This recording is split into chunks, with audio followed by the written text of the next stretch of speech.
DPW silaturahim dengan DPAC se-Jawa Timur.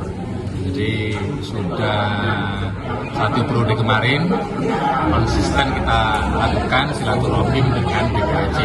Program DPW ini sebetulnya, mengingat DPAC itu kan tanggung jawab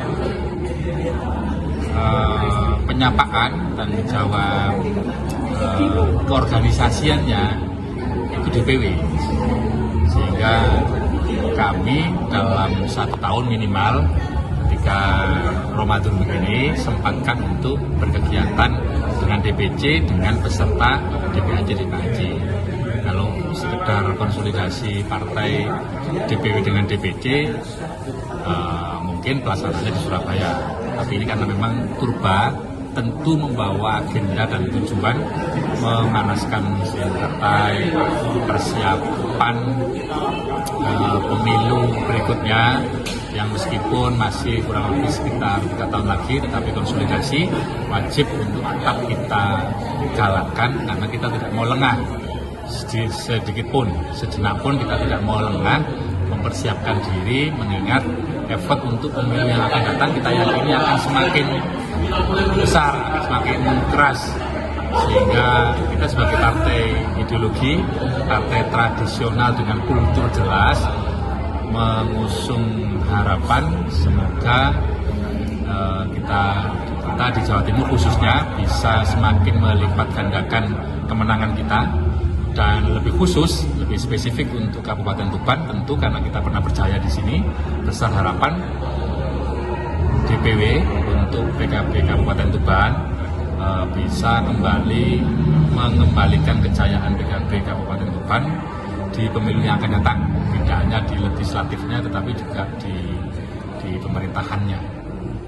Apa dan bagaimana ya berarti konsolidasi. Tapi untuk persiapannya seperti apa? Memanaskan mesin partai ini bagaimana? Acara hari ini yang jelas pertama, kita di bulan Ramadan melakukan silaturahmi dan konsolidasi partai.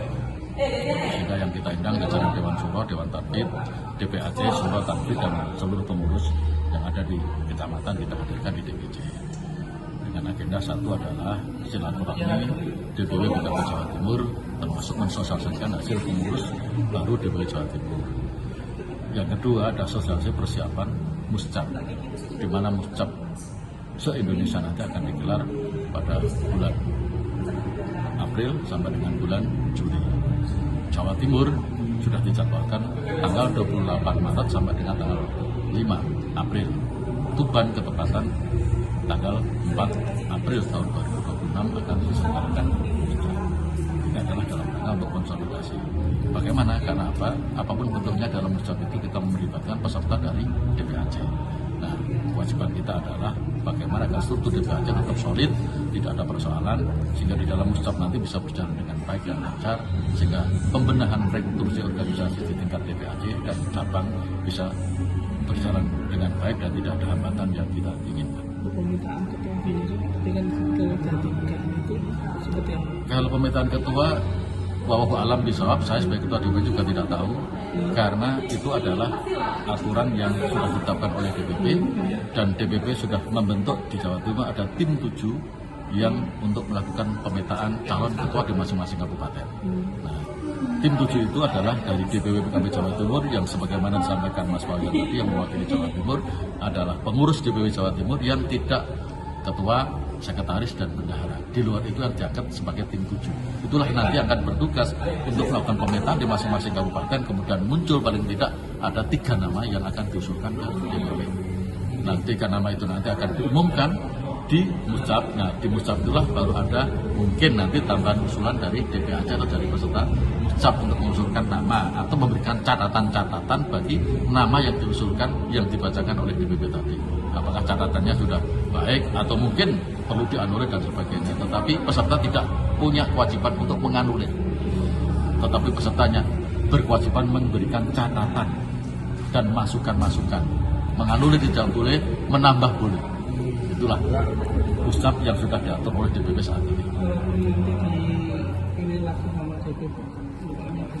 Saya sebagai kader yang jelas dimanapun saya sudah belajar dari dulu sampai dengan sekarang. Saya tidak pernah jabatan itu saya minta dan saya ambil. Tetapi kalau saya sebagai kader diberi tugas apapun bentuknya dan seberat apapun, saya tidak boleh menolak karena itu adalah tugas partai. Karena itu sudah biasa saya lakukan bersama dengan Mas Sami. Selalu sekretaris juga begitu sama.